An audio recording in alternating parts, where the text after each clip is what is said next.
Hi, everybody. Good evening to you, and welcome to EduTALK. EduTALK is a weekly virtual talk show created out of the need for a global learning community focused on topics in education that directly impact nations and diaspora nationals working across the globe. EduTalk features teachers, principals, administrators, business leaders, and dignitaries who share their expertise on critical topics facing education today, with a common goal of moving education forward and our students upward. I am your host, I'm Dr. Dwayne Dice, and I'm the founder and CEO of Education Solutions International, ESI. Please visit educationsolutionsinternational.org for more information, and you will have a wide range of forum and different topics, conferences, and so on you can choose from as we plan and prepare them for our audience. Now, I am joined this evening by none other than Mr. Emerson Bryan. And Mr. Bryan is he's a consultant, a technical consultant and operations manager at Fujitsu Caribbean, Jamaica. And he also has a lot of experience dealing with data and technology in general. He has worked right across the Caribbean as well as different countries, including the US. And we're going to talk to him this evening. Welcome to EduTalk, Mr. Bryan. Thank you. Yes. We want to, a lot of people, they really don't want to hear my voice so much.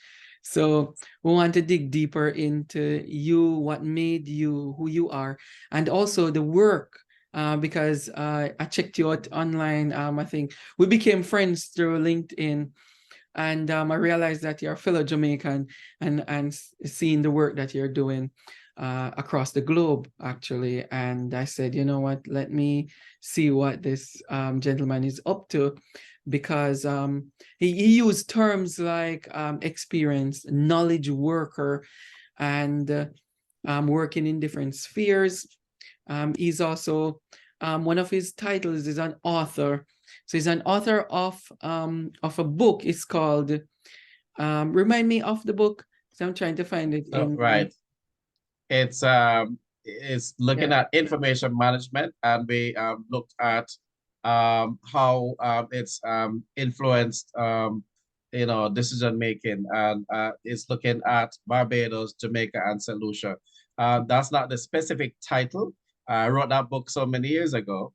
That's not the specific title, but you can look it up on Amazon. So viewers, if you want to check it out on Amazon, it's called The Impact of Information Management in Public Sector Reform, a look at the situation in Barbados, Jamaica, and Saint Lucia. So the book is called The Impact of Information Management in Public Sector Reform, a look at the situation in Barbados, Jamaica, and Saint Lucia. And I think, because I was looking through, and it's published, I think, I don't know if you have an edited edition, upgraded edition, but it's 2019. 2019, right? But I'm looking at having a revision done very soon, because it did not take into account COVID-19. So that's pre the pandemic. Yes. And one of the interesting things, if I may, not to usurp your agenda, but if I may, one of the things that was quite remarkable for most of the Caribbean countries, not just the Caribbean, but again, looking at our realities, is that there are some countries within the region that did not have statutes around freedom of information. So there were no freedom of information laws in place in places such as, Antigua and Barbuda has one, St. Vincent and the Grenadines, but then you have countries like Barbados, Guyana, that did not have any statutes around freedom of information, but were obligated to publish the dashboard. So you had this global responsibility through the World Health Organization for every national government to produce the statistics and also to share information about what they're doing in terms of mitigating and protecting people, in terms of this this pandemic.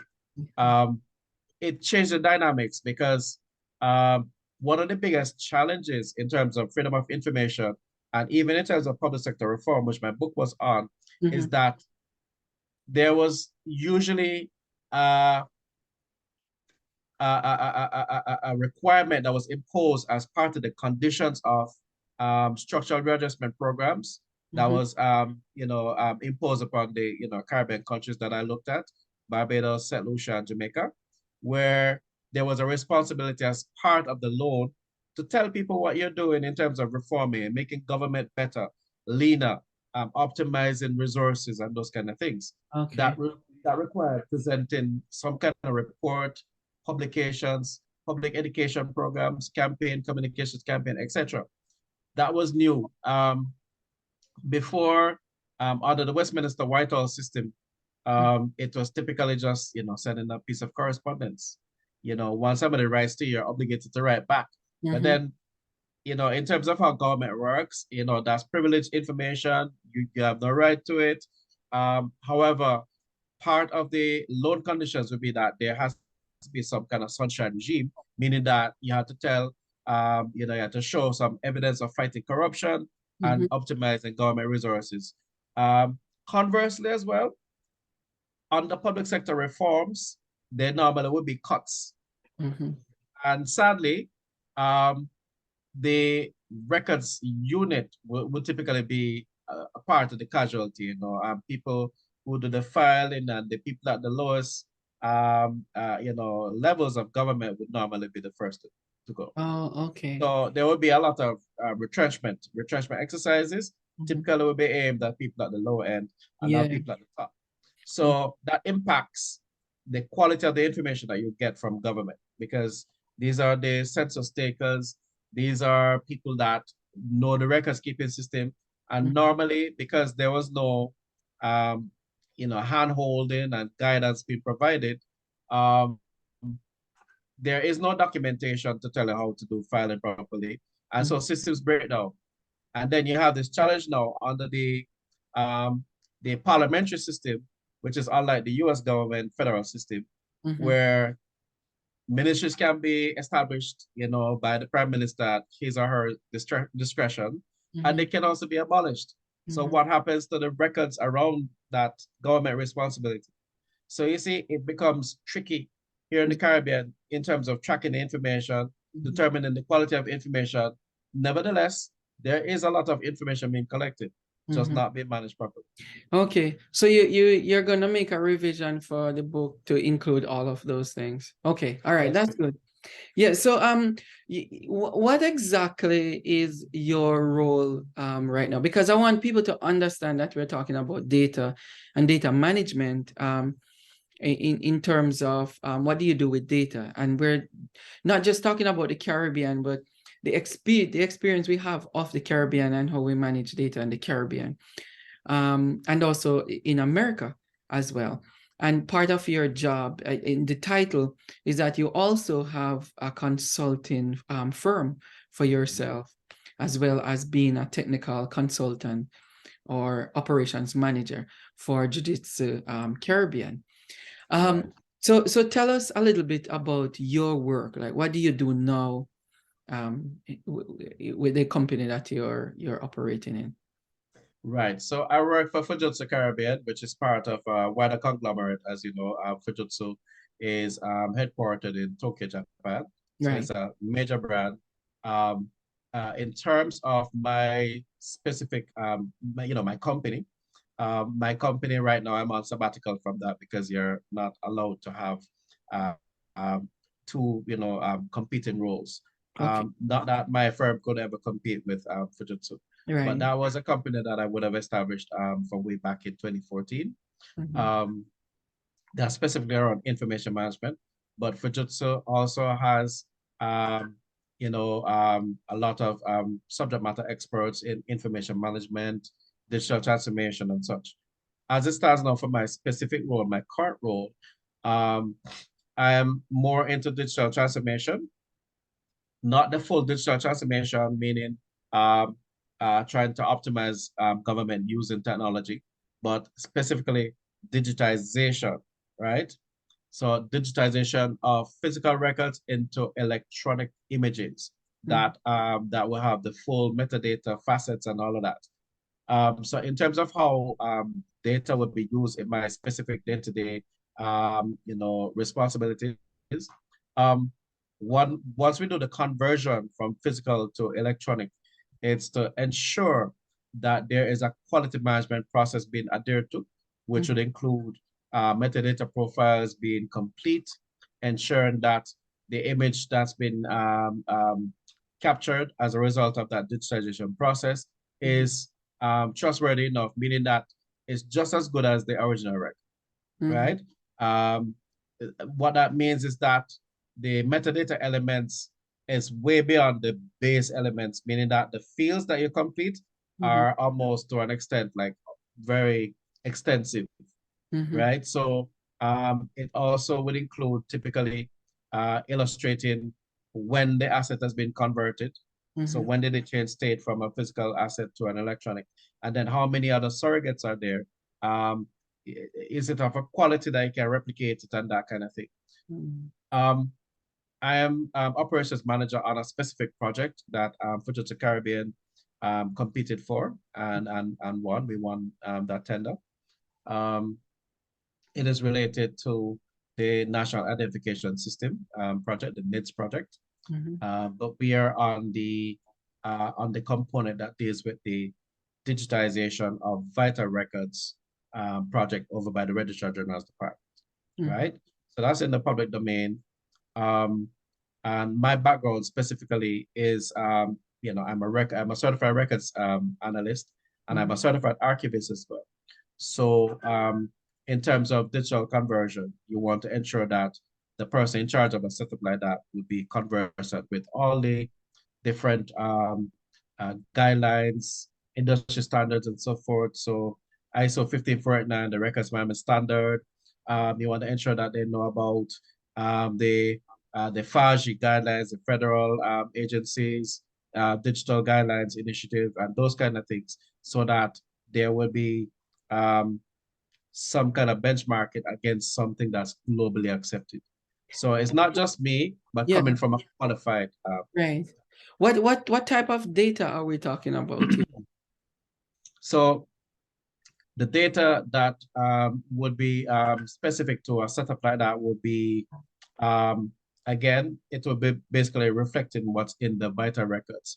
So you're talking about your birth records, your death records, adoption records, and deed polls, right? Specifically. And these have different profiles. Registering a child has, it is a simple exercise, yes. But in terms of having that reassurance that that image that's been converted is of the quality, or it can be accepted anywhere, there are some things that must be satisfied. So you need to ensure that the platform, meaning the software platform that you use to do the actual scanning, would be rendering an image that can be accepted. So it has to be high resolution. The platforms in question must be of industry accepted standard. We're using Fujitsu branded devices. We do manufacture our own scanners, laptops, etc. And so there is that reassurance that we have given to our clientele, not just the RGD, but there are other business interests, of course, that we would be, where we have a reputation that we need to ensure is maintained, and also as much as possible eclipsed. So we're always striving to be, to improve upon our mark. So how did you get into data management? Because in your background, you were a part of the Jamaica Defense Force too. Yes, I was. Yeah, so you have been around, and I want to talk about the museum as well, your museum experience. What do you call it again? The museum. So I'm a museum professional. I've not worked in a museum environment though, so there's a distinction. So I'm qualified in terms of the training, but I've not been fortunate to work in a museum environment. If I can preempt your question there in terms of the JDF's own museum, the JDF has several museums that they have since they have established since since I was away. I was away from Jamaica for 16 years. I've only Yeah. just now returned. Okay. And so there's so many opportunities. We have such a rich culture. We're Yeah. the land of wood and water. We have reggae. We have, beyond just reggae music, we have so many things. We have so many great houses. And If you food. think about the number of great houses and Yeah. right and cultural centers, the creative industries have really benefited a lot Mm-hmm. in terms of the attention, especially at downtown. Downtown is coming back. There's the Yeah. RK Hotel. Mhm. There, the waterfront project, the UDC has been doing a sterling job in terms of trying to bring back downtown. True. Downtown is such a rich sphere, just that little area there. But Mhm. downtown Kingston is not just, it's not the fulcrum of Jamaica. There's so many other things. And Mhm. so I'd like to build some, we don't have critical mass right now. Um, ICOM, which is the international body for the museum community. Um, I don't know if there's a local chapter. I know that the libraries are pretty much organized. Mhm. The local Information Management Association is actually, it came out of the Library Association. It's been the Jamaica Library Association. Now it's the Library and Information Association of Jamaica, Liaja. And we Mhm. also have the local branch in terms of ARMA International, which is the Information Management, the Global Information Management Association. But there is nothing that I know of, I stand to be corrected. Mhm. There's nothing I know of in terms of the museum community. But think about the um, the Liberty Hall, Marcus Yeah. Garvey's, Yes. museum. Think Yeah. about the Institute of Jamaica. Think about all these museums that are around the place. There's a museum, I think, at Michael University. There's a Mhm. museum, I think, at the University of the West Indies. There's University of Technology. That, there's so many places that could benefit from having some more um, capacity building in Mhm. this area. So I'll be very happy if I could be of some use in terms of voluntary work Yeah. Yeah. um, to support this effort. So, for those of us who are wondering what is JDF, is Jamaica Defense Force, and Mr. Bryan here spent 10 years in the force, Well, uh, just shy of 10 years. just So shy of 10 nine years. years and a couple of months before Yeah. my run-out date came up. Yeah. How did you get into data management though? From moving from being a soldier to, all the other experiences that you have all the way down to data management and then starting looking at the technology and data management. How do you do it, pass through the transition to data management? Right. So if you look at my LinkedIn profile, you'll see that there are a number of concurrent roles. Yes. I was in the reserves. I was in the national reserves. Okay. So I did that concurrent with my time at the Ministry of Foreign Affairs and Foreign Trade. I Mm-hmm. must say that I benefited a lot from, my time at the Ministry of Foreign Affairs, my time in the Foreign Service. I've been mentored by a lot of really good people, a lot of really, really good people. I could never repay them. I started off in the Ministry of Foreign Affairs and Foreign Trade as a clerical officer, Okay. right? And I'm sure that there are others now in the same role or similar roles across the government of Jamaica. Mm-hmm. It seems like a dead-end job. It's repetitive, it's monotonous, Mm-hmm. it's handling a lot of information and so. But guess what? um, the work that those people do is very, very critical. There is somebody that will be impacted if things get misfiled. There's the Public Accounts Committee where a permanent secretary um, has to face a member of the opposition to answer questions in terms of public expenditure. Mm-hmm. You understand? Mm-hmm. Um, I took my role very serious, but I had to get that mentoring, as I had mentioned before, and I'm indebted to specifically Elizabeth Williams, who was the late Elizabeth Williams, I should mention. She, blessed memory. Um, she was the government archivist at the time. Michelle Queen Nelson, Zinette Letman Thomas. These are people from the Jamaica Archives and Records Department that, recognized that I had a passion for what I did. Mm-hmm. My mother taught me that if it was that, if I was a garbage man, be the best garbage man out there. Yeah. Um, when I showed up to work at Ministry of Foreign Affairs, I took my role very serious, and I was interested in the information. So I used to actually read the information. A Oh, lot of people now, especially, I'm sorry for stereotyping them, but it's based on my observation of most of these, especially millennials and yeah, younger, yeah, that they don't really like to read if it's not on true, the screen. true. They don't like to, so if they're not digesting the information, they're not able to process it, to Mhm, appreciate it, to see where it fits. mhm, And so therefore, they're not invested in what they're doing. So I was not like that. I was very invested in what I was doing. And while I was there in the Forest Service, I saw an opportunity to join the Jamaica Defense Force. I joined the mhm, Coast Guard, National Reserve specifically. And again, search and rescue missions is based on intelligence, narcotic interdiction, based on intelligence, the reports, every single thing. In the JDF, we have to give accountability. It's a very, very structured organization. And so you find that there's a greater accountability in the JDF than in other parts of the national security apparatus, because guess what? It's built on a system. You give account for every single bullet they issue. Okay, you got 20 rounds. What happened? You came back with what? With 16 rounds. What mhm, happened to those four, rounds? mhm, And so it's something that's drummed into me, very structured. And we realize just how much we depend on information. It's a mhm, life or death situation, mhm. literally. Poor Yeah. intelligence kills soldiers. Mhm. So the So I information, appreciated that. yeah, yeah. So you got into information and then you move up the ranks to becoming like supervisors and so on, and then you created your own company.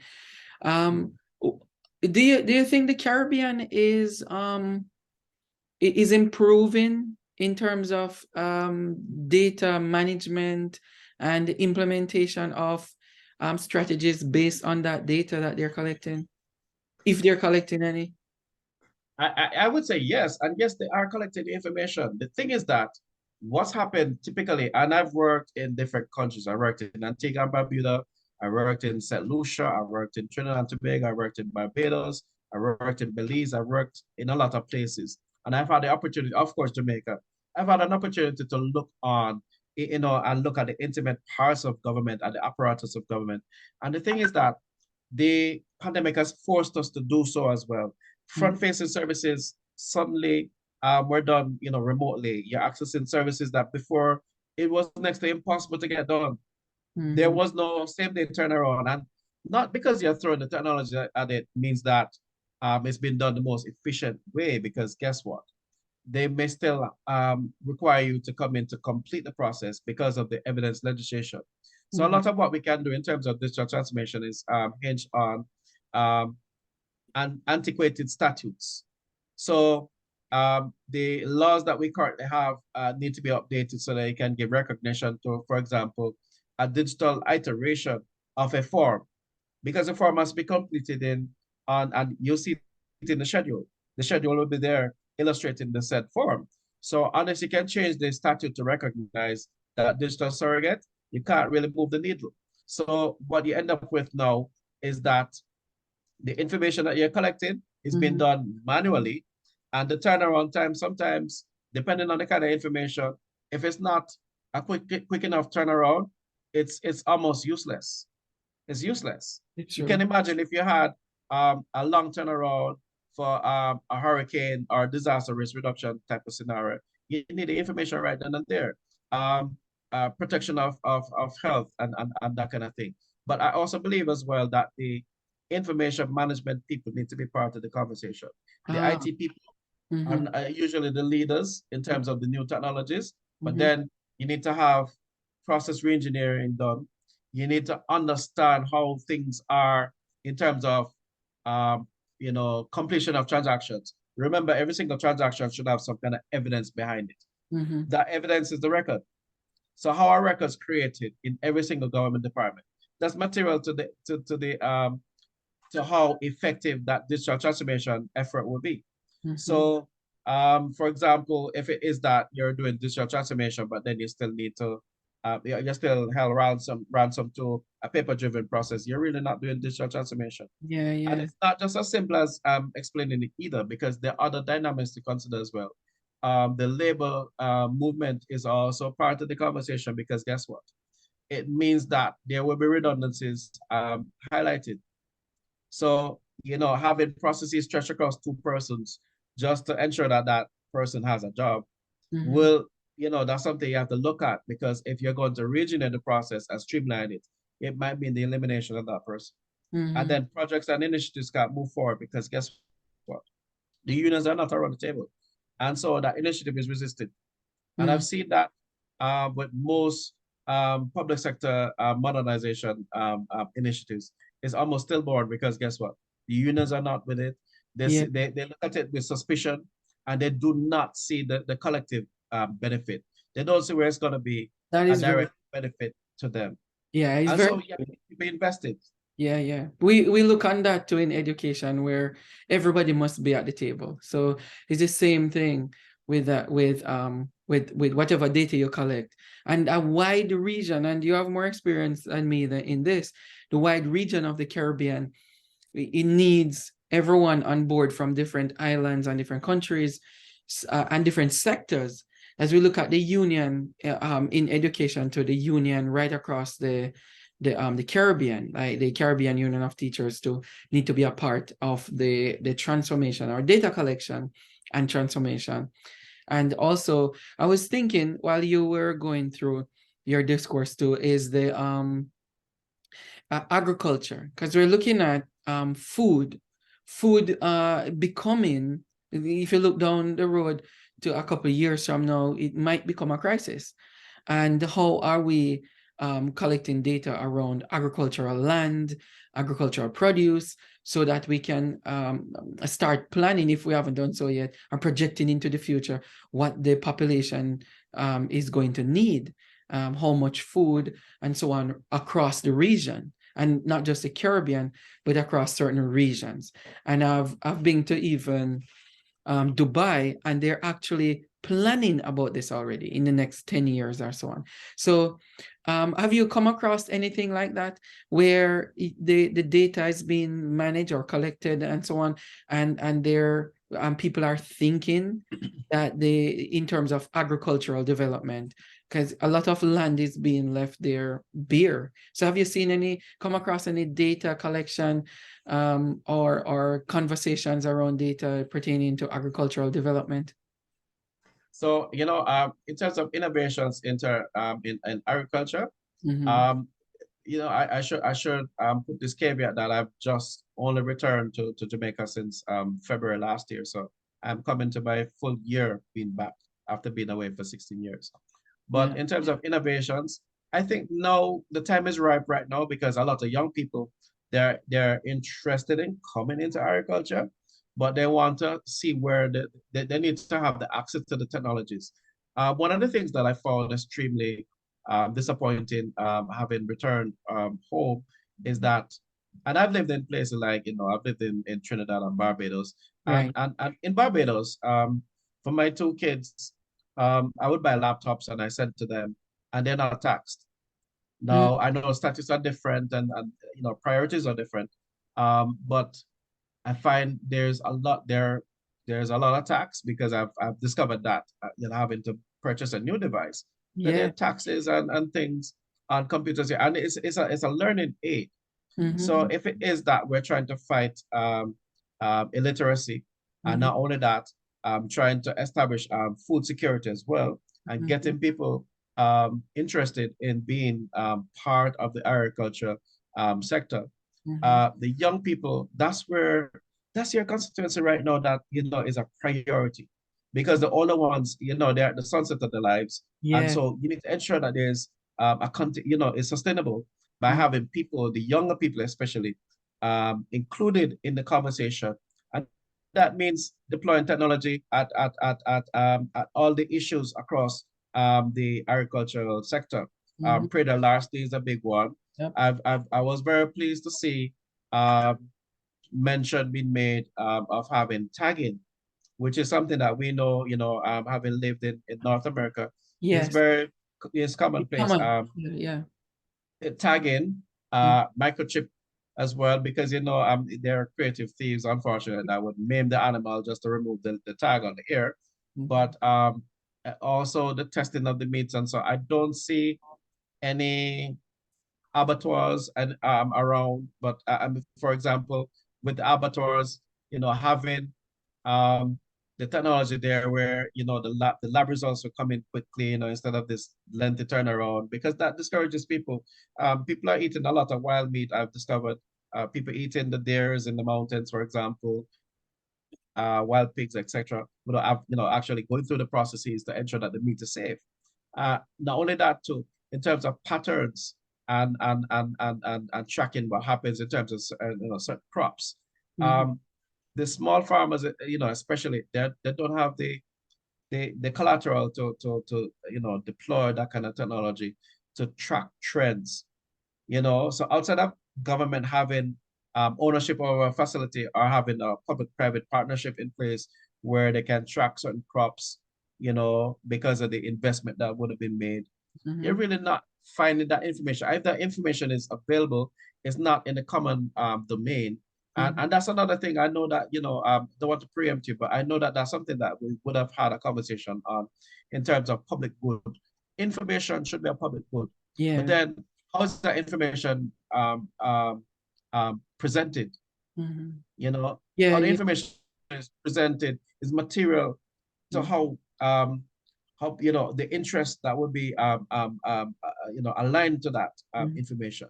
So you need to properly prepare it and present it in that manner that it can be appreciated. Yeah. Yeah, that's very true. Very, very true, because we have seen it too, going to the Caribbean. It's not a lot. And there's not a lot of projection. We talk about it today and we talk about it yesterday, but there's not a lot of projection into the future and the plans and innovative thinking going into it. So we really need to change the mindset. There's like the elephant in the room when you talk about technology is social media and how we allow social media to drive change, or not even we just leave it alone and it drives change in everybody's lives. And we look at AI systems that is causing some serious disruption in especially like university classrooms, such as chat GPT, the AI systems that could actually, and others too, can actually write papers for students. And it's causing a serious problem with the process of learning in schools. What is your understanding of this as a data person, and the implication in terms of the human capital and the systems that we have in place in our region? How can we benefit from those innovative systems, such as social media platforms that are harnessing our data as much as possible, as well as the ones that are dangerous or hinder learning? So yes, that's a really loaded question, and It is, very yeah. interesting. It's something is part of my passion, in terms of finding that balance between identifying the technologies that are ethical, and then looking at basically sensitizing people, especially young people, as to the ethics behind the use of certain types of technologies, because they're always going to be looking for the shortcut. Work so-called smarter, not harder. Right. But there's a balance that needs to be struck. I believe that one of the things that we could look at as a collective is to use technologies such as so blockchain technology is a very good example of this. Right. Blockchain technology typically is looked at in a very narrow focus. We understand cryptocurrencies and how blockchain technology, well, some of us know how that works. But then you see, from an information management perspective and even IT, you see those ledgers are material in identifying fraud. What do I mean by this? The transactions that are done, because they're independent ledgers from more than one location, right? That validation can be supported. So it would, I'm not going to say it's going to completely eliminate, but limit the amount of fraud that you see with certain systems. And then you have platforms such as, for example, Turnitin, that could be employed across the high school, all high schools, for example, primary schools as well, since we're doing this remote teaching, Mm-hmm. right? Mm-hmm. How do they ensure that that essay, that piece of work that's been done is actually from the student? Mm-hmm. How can they ensure that is not somebody that's, it's such a remarkable time. My children there in Barbados, they don't mark for certain things because they're unable to verify whether or not the child has completed that exercise. They don't know. So Mm-hmm. instead of scoring you and giving you a rank in the class, they've eliminated that. Most Yeah. countries have done because it would be unfair. Yeah, It's yeah, unfair. They're yeah. not having that full experience that we would have had from our time. Mm-hmm. And so you have to teach them about all these technologies. Social media is more than just the popular platforms, the Instagram, the Facebook, and TikTok, Mm-hmm. right? Mm-hmm. Um, it is where your constituents are resident, however. So what does that mean? It means that government, for example, and I say government because they are responsible for the legislative environment Yes. that the rest of us will operate with. Mm-hmm. So they ought to be compliant, right? And so if it is that, that's where your constituents are, that's where people are running to get news and information from. You need to be present there. What does this mean, however, in terms of information management? We're not within, we're not from a sphere where, um, like for example, in North America, where you have the Presidential Records Act, where everything from the executive branch is is captured by Mm-hmm. the National Archives and Records Administration. We don't have that imposed on us. We don't have Sarbanes-Oxley. We don't have HIPAA requirements, even though we're doing health information management systems, right? We don't have CCTV laws, but we have Jamaica Eye, for example, and other initiatives, which are really good initiatives in terms of fighting crime. But Yes. then um, you don't get a choice of opting out. And um, we do have a Privacy Act, right? That is GDPR, compliant, the General Data Protection regulations from the European Union, for which, globally we have a responsibility to ensure that data subjects from Europe are not impacted and that you're compliant with the requirements of GPD, GDPR and so forth. Mm-hmm. But I don't think that the conversation has started where they're looking at that big picture, right? We have to ensure that when it comes on to deploying new technologies, it's not just to get the flashing lights, Yes. but to look, drill down. What does this mean in terms of my responsibilities? Mm-hmm. What does it mean in terms of the people on the user, the end user? What does the end user expect from us Mm-hmm. with these new arrangements? So these are some of the things that are legitimate conversations within the information management community that Mm-hmm. I would be observing from either the sidelines or actually being in the room. Yeah. But I think that there needs to be a broader discourse Yeah, so that yeah. people have a greater appreciation. Most of what happens in terms of um, you know, um, stillborn initiatives is because people really don't know and they view it with suspicion. Yeah. So we need more education on it too, because a lot of people don't even know what's going on. They get like robots, they get trained and put into a job just to manage this part of it, and they don't ask any questions. So they come back tomorrow and they work for 20 years in it without asking any question at all. So for people who are asking to, and these things that we're talking about, we can dwell on them for a long, long time. We're just touching different aspects of them so that people be aware of them. And later on, we'll have some more discourses with them. The difference when people look at data mining and the data that they collect from people in the region. I'm talking about in the region now. Data mining, what exactly is data mining for the region? So my appreciation of data mining, right, is typically it's a technology dependent process. Mm-hmm. It's ensuring that specific types of data is collected. And that said data would typically be put through some analysis, or at least be in some kind of repository. So you have data analytics being related terms, and also big data as well.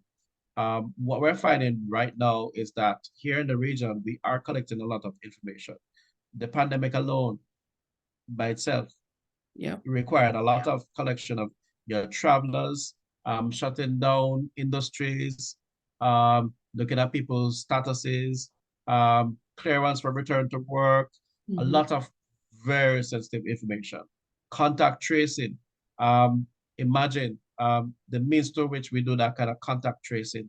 Having a book where in a small society, you just need to trail somebody and the places that they're going, because they have to be signing that book in case of a breakout to see where they live, and assuming that they give their correct information. So the data mining is normally dependent on a piece of technology.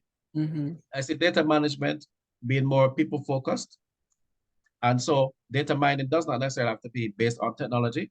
It could be tacit information as well that's resident in somebody's head, ensuring that that data is properly secured, whether it's at rest, in use, or stored somewhere, right? So that's how I say data management, and that requires somebody to be behind to ensure that at different stages that data is being treated the way it ought to be treated. But I believe that people have been commingling data management, data governance, information management, information governance, IT governance, and all of these terms, because they sound as if they're on the same thing, but they're not. They're discrete but related disciplines that, people nowadays, anyhow, since we're digital, we're a digital society, we're striving towards that, are almost close to that. Yes.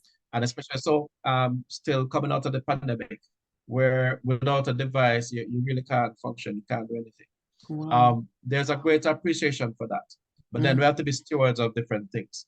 IT governance is looking at the entire IT ecosystem. So that requires looking at the hardware, the software, and the whole thing to ensure that it's being managed properly, and also,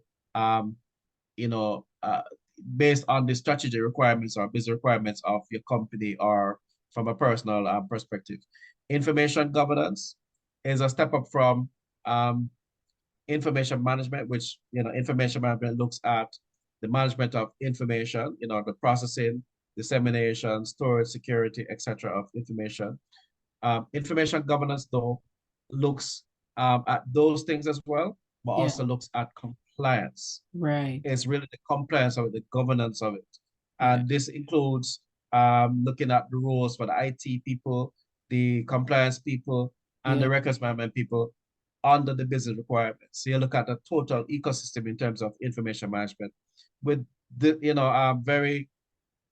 the different artifacts, the different information management assets, could be paper, electronic, audiovisual, wherever. Right? So that's how I look at it. Wow. Right? Okay, that's very comprehensive, even more than what I was looking for. Very, very comprehensive. I hope people have their notebooks that they can jot down some of these terms and the content in general. So one last question, because we're winding down with the show, but I'm really enjoying it, because I have a very serious appreciation for digital transformation and the information that comes out of data, because we usually say that we collect so much data, but we don't implement it. So we're still struggling with implementation and adjustments and modification of programs when we implement data. We're still struggling with it. What I see, like on your LinkedIn profile, and people who are listening can check out your LinkedIn profile at if they want to type in your name, Emerson Bryan. They can check that out. But on there, I saw something unusual that I've never seen before. You said experienced knowledge worker. And I usually see like your regular consultant like a technical consultant or information technology consultant and so on. But when you talk about knowledge worker, an experienced knowledge worker, what exactly are you getting at here? Right. So as I said, I've operated as a records clerk, as a records manager, as an information manager, and I've also worked in knowledge management. So that's at a higher level. Knowledge management also considers the management of information through a learning management system, building capacity, developing communities of practice to ensure that people with uh, mutual interests can create communities that they can have the conversations in. So the think tanks, ensuring that the information across the organization is properly captured, ensuring, for example, that when an employee leaves, that there's an exit interview, that there's some kind of handover process, ensuring that, for example, information that's stored on shared drives and such, that they're properly organized. And we don't often do that because it's just too much to manage. So even to think about a knowledge management system is a really big stretch because it means asking people now to find new ways of working with information. And even beyond information is how do you get that tacit knowledge out of the head? So that means you need to do some kind of capture.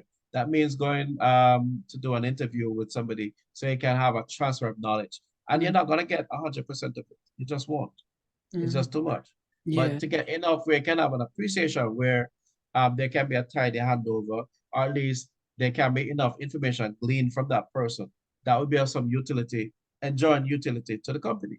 And oftentimes we have old, where people exiting companies, legacy, people with the historical, the institutional memory. And Yes. there's a big gap. So you have to start over doing, why did we do this process? Why are we doing it this way? Because the person that would have known about that left 2 years Yeah. ago Very and no true. exit interview was done. So Yeah. I've worked in KM, I've worked in um, records information management, and I'm a trained museum professional. So I consider everything, in terms of the knowledge management universe to Yes. be fair game. Mm-hmm. I'm interested in business process management. I'm interested in finding finding more about how to build projects, for example, from uh, deploying new technologies and that kind of thing. Because I believe that you need to have that kind of appreciation. You need to have an appreciation of the different nuances around the information management ecosystem. Yeah. So, You know, I see myself as a knowledge worker. yeah. You brought up a very good point that a lot of people just stay in one career for their life and they only know about that thing. But with you, we have this wide range of experience from different backgrounds, and you come in and you can actually see it from different angles, different perspective, in order to project a well-rounded approach to even solving problems in general. That's pretty good. Um, I want to thank you for coming on EduTalk, Mr. Bryan. And of course, we're going to have some future relationship that we can tap into your expertise, because a lot of this, I know some people are going to be asking questions that they don't understand and so on. But further information sessions will pop up and you will get your answers. I promise you, viewers. Okay. But stay the course. Stay the course.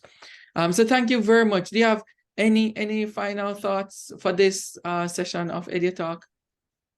Well, first of all, before I go, I do believe that having the conversation is a start, so I really appreciate the conversations. And so what I like, following these kinds of interactions is Yeah.